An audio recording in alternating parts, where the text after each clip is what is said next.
Robert had found lucrative employment in the Gulf of Mexico and had one day in which to marry Judith. Work came before romance. On May 3rd, he kisses me, we have a wonderful tumble in bed, and then he's gone. And he'll be gone for weeks. Left alone in New Orleans, the newlywed needed secure accommodation. Lee came to her rescue with a convenient rental property. Lee Oswald moved me into 1032 Marengo Street on May 4th, 1963, and we spent most of the day getting me accommodated. He even brought 4 begonias to put in the windows. Nobody knows, they say, what Lee Oswald was doing on May 4th, but I do.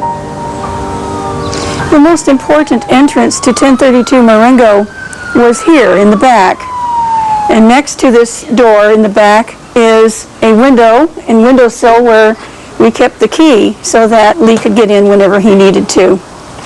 The owner of 1032 Marengo was a widow named Susie Hanover.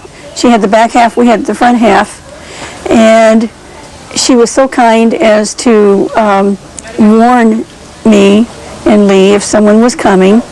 She liked Lee very much and had known him for a long time, apparently from the time he had been a young person growing up here in New Orleans.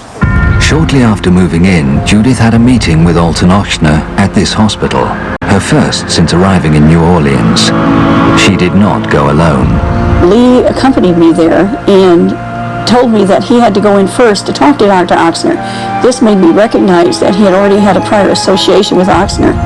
When I went in, Dr. Ochsner began to explain to me, and I'd already been apprised a great deal more by Dr. David Ferry, about the project that he had been working on for over a year. And this clearly had to do with working with these deadly cancer strains that he knew I was well adept at handling. The idea was to try and get Castro ill, very ill, and eliminated through what seemed a natural cause, in this case, cancer. The attractiveness of the plan that Dr. Ochsner and Dr. Sherman and David Ferry were working on is that up to now, attempts to kill Castro had to involve some kind of violence that could be traced to some country or individual.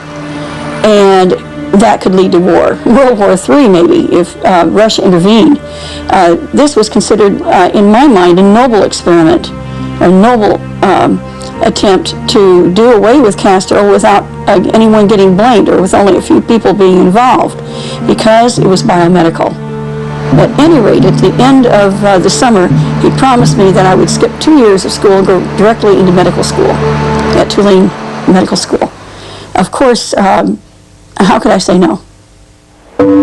Having agreed to join the Kill Castro medical team, Judith and Lee were assigned cover jobs at the Riley Coffee Company in downtown New Orleans.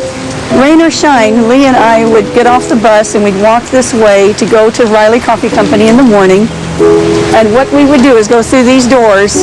He would go that direction to the right, to the shipping and packing and where the machinery was and the roasters. I would go to the left, up into the executive suites where I worked as a secretary for Mr. Monahan.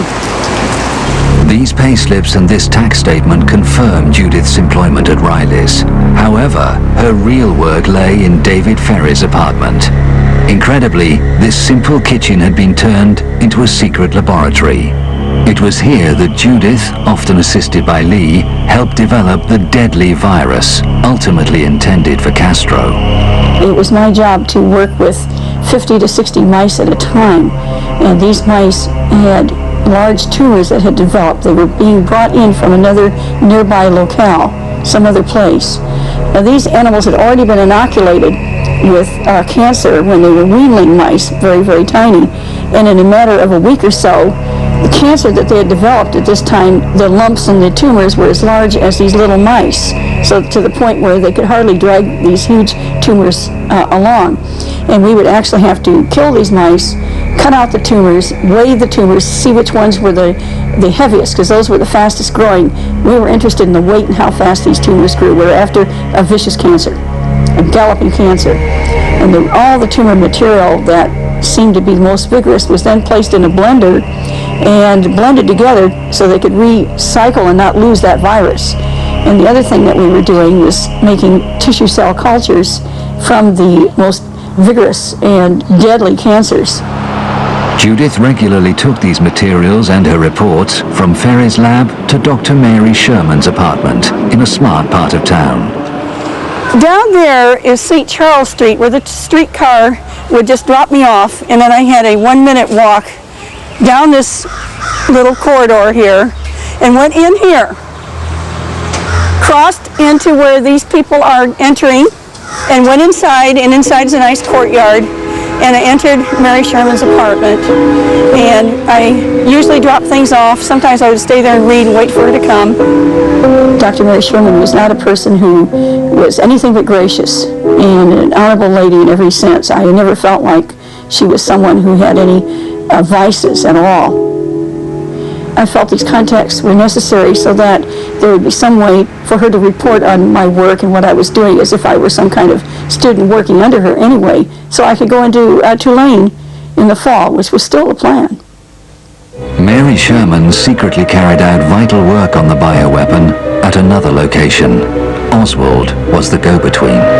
The work that we were doing, without Lee Oswald, it couldn't have been accomplished. He was able to actually move materials over to the U.S. Public Health Center over near the Crippled Children's Hospital, where often Mary Sherman would meet him, and they were exchanging materials all the time. They were using a linear particle accelerator, radiation, to change the genetic components in the virus that we were working with. I was never there myself personally, but I understood that what I was getting was altered genetically in certain ways. Confined to her kitchen lab, Judith was to spend many hours in Ferry and Oswald's company. One day they introduced her to an old friend. We had been talking about my dog Sparky the day before. Sparky was a bad little dog who went on my bed. And they said they wanted to introduce me to another Sparky, also a dog who couldn't control himself. And this individual's name, they said, was Sparky Rubenstein. Only much, much later did I learn that this was Jack Ruby, and I never connected the two when Lee was murdered. He was very interested in what we were doing there in the lab, and David Ferry openly showed him what was going on, which surprised me. And then he turned his attention to Lee and mentioned some things that showed me that he had known him for quite a while, including a remark made to me. I've known him ever since he was a little boy, when he was at parties and things like that. That's the way he put it. No official investigation into Kennedy's assassination has found any connection between Ruby and Oswald. In May 1963, Oswald moved into an apartment on Magazine Street, a short walk from Judith's. He was joined from Dallas by his pregnant wife Marina and their baby daughter June. From time to time, if he had an argument with Marina, he would simply go to my apartment, which was about 7 blocks away as the crow flies. As this was a very busy street, we could get on a bus at any time, and of course we did. We rode the bus, the magazine bus, to and from work at Riley, and so we saw each other daily. We really locked in with a lot of affection. We enjoyed each other's company. The attraction was incredible, and a lot of it was chemistry. A lot of it was just personality. Lee and I tried not to sleep together because of our marriage obligations, but the fact is it was a losing battle. And between Lee's disappointment with Marina and my disappointment with my husband, and the tremendous attraction we had for each other, we just couldn't bear it anymore. We found such great pleasure in just being together. Why not? Clay Shaw, a close confidant of Oxner's and a leading New Orleans businessman, helped the young lovers. Later, he was to go on trial for conspiring to kill Kennedy, only to be acquitted. Clay Shaw felt sorry for Lee and me, so he set up so we could actually go to a few hotels. And at each time we went into separate rooms. But at those times we had all the room service, we had food, and we had privacy, and this is in the afternoons. So he was always home by night, but we couldn't help ourselves. Lee Oswald was a man who was attractive to me, not only physically, but also intellectually. We enjoyed our music, we enjoyed talking, and we enjoyed being in bed together with each other.